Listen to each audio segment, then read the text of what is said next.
essence of the Buddha's teaching. Essence of the Buddha's teaching. Buddha himself says that we should not do any evil or unvirtuous action.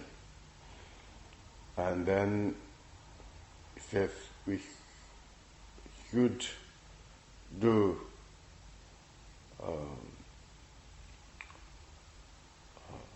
virtue action, perfect virtue action. And then it says then train your mind, training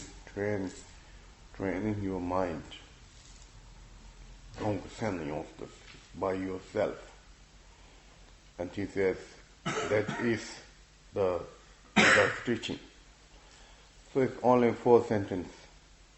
Avoid unvirtue and apply virtue actions. And this both it has to be, with intentionally, carefully, and knowingly, that check with our mind. So that actually we can train our mind. So normally we talk about 3 trainings.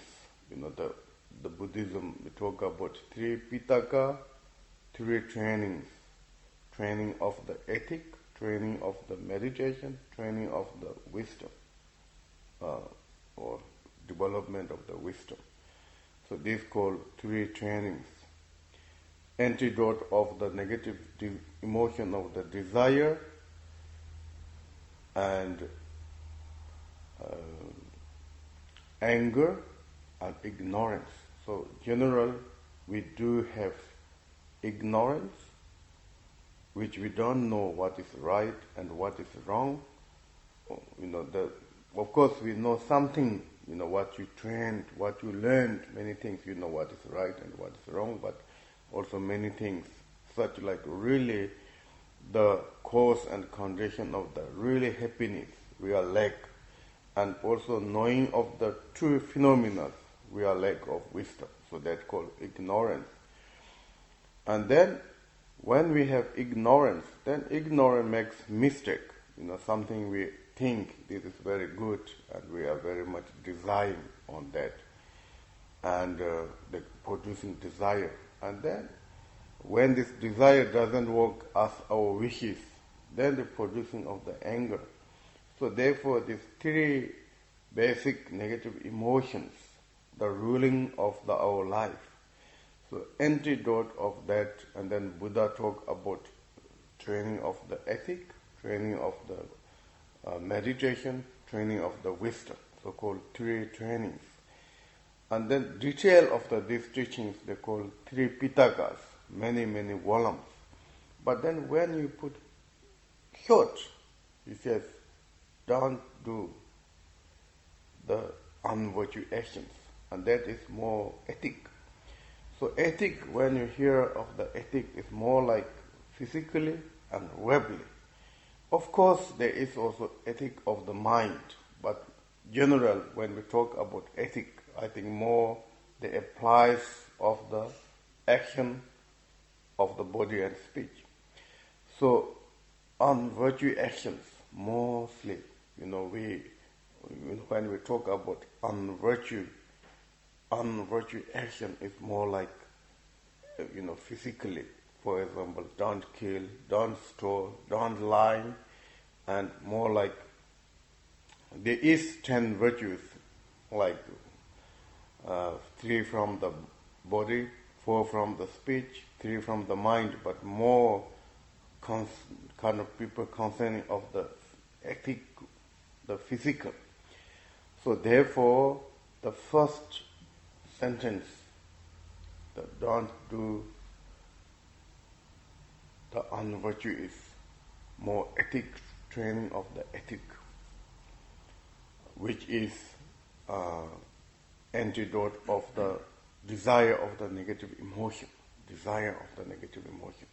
So when we have the desire brings us our body, easily to the engaged to object, and then do a lot of the mistakes. So therefore, the first sentence is like more training of the ethic.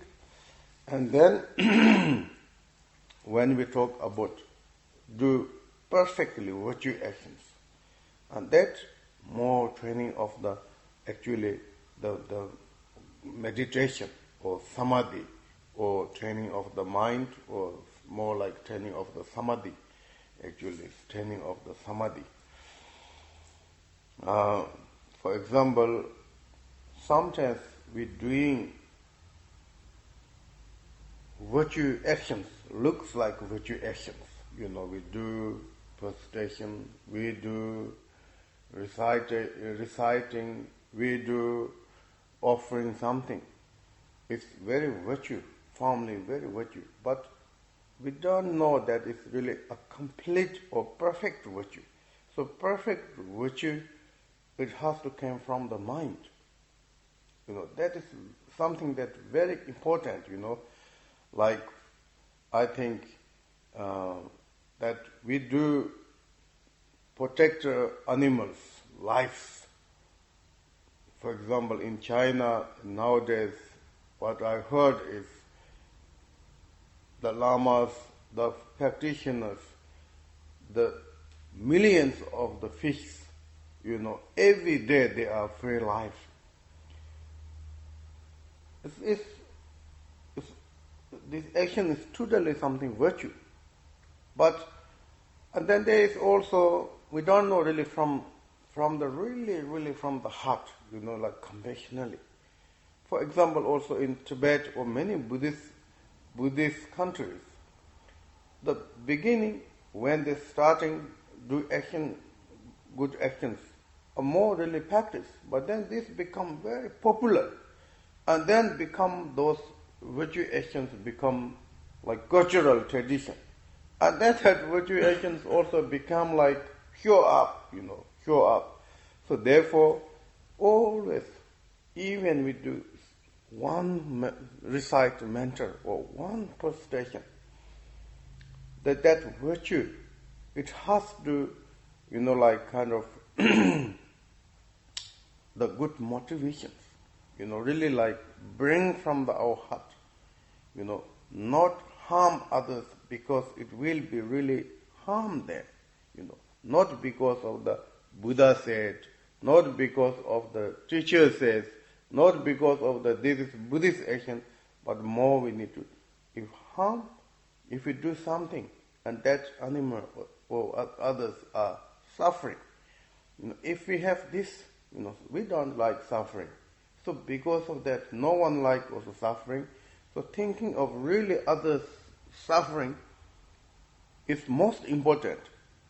So if we do any of the actions with great intention, and that we call the perfect virtue, in order to happen in that, then the meditation samadhi, really we need to think always, why we cannot kill animals, why Buddha says, why the stealing is unvirtue. We need to think very carefully and find the really logic. And then, Buddha also says, you should take example your body, yourself, and then don't harm to others. That was one of his verses. Because we do not like someone lying to us. We do not like someone stealing our things. We do never like someone harm to us. So this is the reason that we try to avoid harm, stealing, killing, and etc. So that is more like the perfect virtue, perfect virtue. So reciting Buddha's mantra here, and as I mentioned always, there's two ways. One is try to liberate ourselves from the suffering, from the negative emotion mind. And then other reason, when we have more wisdom, more spiritual mind, and more able to help others. So this is the true reason we are doing things.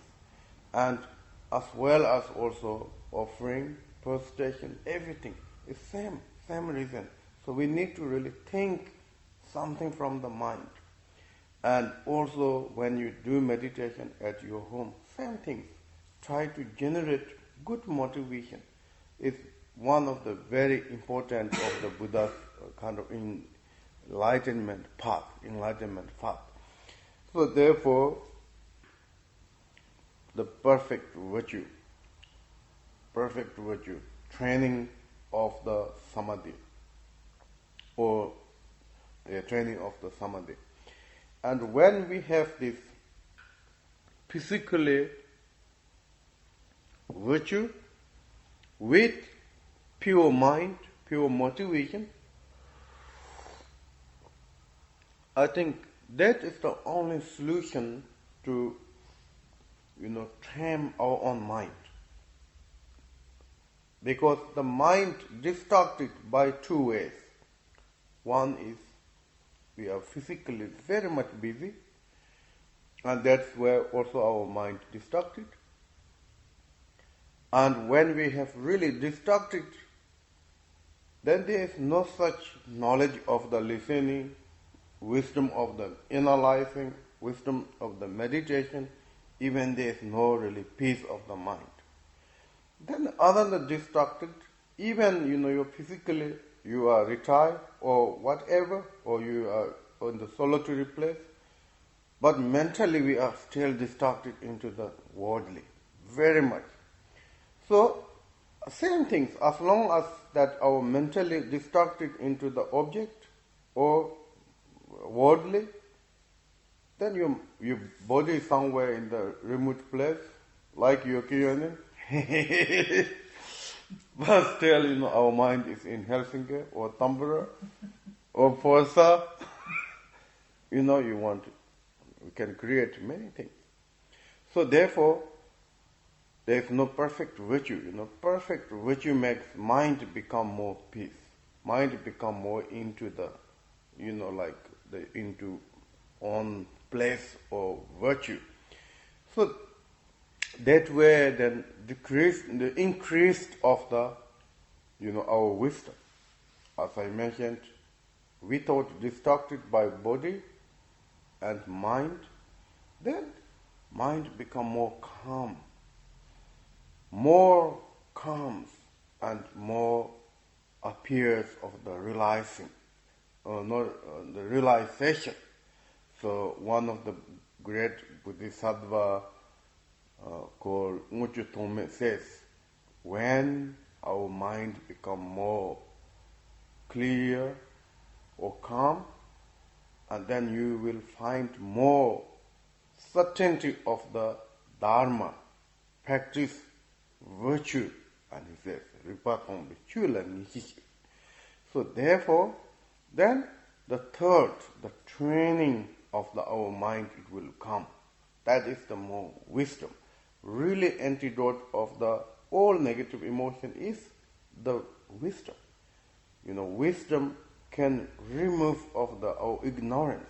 So when ignorance become less and less, and there will be desire become less, and anger become less, so then mind can be one day become pure gem. Because the real our mind is pure luminosity. No matter where you are, what kind of form, what kind of, your emotion, the genuine, the deep essence of the every sentient being's mind is pure. So, because of that, this three training is really very kind of, because of that, the three trainings are very useful. If the essential of our mind is not pure, then maybe training of ethic or whatever we effort, it doesn't work. So the temporarily of the problems in order to remove this three training of the Buddha's teaching, that essence of that way of the training is remove unvirtue, apply perfect virtue, and this both, when you apply perfect virtue, anyway, it really kind of gives a next, what is called the wisdom training, and also the teaching says training your mind. So this is the Buddha's teaching, essence of the Buddha's teaching. So avoid unvirtue, apply virtue action, and training our mind again and again. So these three things. So in the sutta teaching, they talk about training of the ethic, training of the meditation, training of the wisdom, three trainings. And they talk about three trainings, there's three pitakas, the long detailed explanation. Three pitaka means Danakosha is more the training of the wisdom. Vinaya teachings, training of the ethic. And then sutta teachings, more like they call, from sutta teaching, they call special sutta teaching, how to meditate and these things. So training of the meditate. So if you make detail, then there's many volumes of the teachings, but all, if you just put to essentially 3 words, is what I say, okay? That is the Buddha Dharma. So we need Buddha Dharma in our mind. And all Dharma has to be for training of our mind, keeping our mind pure. You have to understand that. Sometimes Dharma can also bring a lot of problems in our mind. That is the wrong. That is the wrong. Any kind of Dharma, it has to be train our mind. It really great help for training of our mind. So Dharma never harm us. And Dharma never harm also anyone. And then Dharma is always very good for our mind, really. I think these 10 virtue actions, if we avoid 10 non-virtue actions, so I think even you are not Buddhist, these 10 unvirtue actions, if we apply, it just give problems, problem of this life. Even we don't believe of the next life, even we don't believe of the Buddha Dhamma, but still if we can apply 10 virtue actions and avoid 10 unvirtue actions, it's really great helpful. That is the, I think when we know more about Dharmas, the ethic, we talk about Vinaya ethic, Bodhisattva ethic, Vajrayana ethic, there are many ethics. But all ethic we can put into the 3: body ethic, speech ethic, and mind ethic. And if we keep these 10 virtue actions, everything is there. I think many years ago I teach one of the this 7-point mind training from one of the great Tibetan masters teaching. But there was very clear, all samayas, bodhisattvas, everything he put into the 10 nature, in these 10 unvirtue actions, If we keep 10 unvirtue actions, and everything is there, everything is there. So therefore, the Buddha, this avoid unvirtue action, is basically 10 unvirtue action that we need to avoid as much as possible. Even 1 minute or 1 hour, 1 day, 1 week, 1 month, then best, of course, 1 life, but as much as possible. And everything is there. Okay, thank you. That is the today's teaching.